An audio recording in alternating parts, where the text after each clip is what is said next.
with regards to the topic, liberation, especially focus on peace and order. The PNP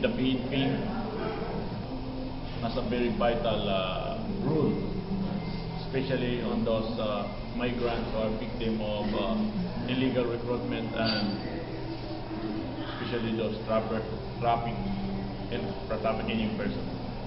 I think the PNP, first of all, must go down to the lowest level of the society to inform regarding the trend of trafficking in person and the modus operandi of the recruitment agencies, so that they cannot be victimized.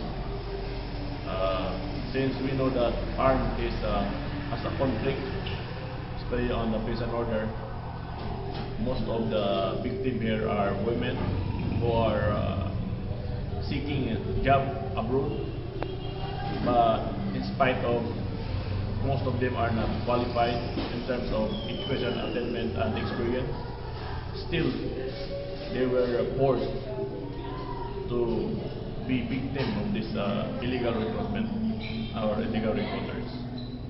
So that's one of the reasons why we have these victims in human trafficking. As PNP, the PNP is entertaining mga complaints regarding illegal recruitment agencies, and we are operating also para ma-put natin sa ma-pardon to justice yung mga illegal recruiter at mabigyan natin ng justice yung mga biktima nila.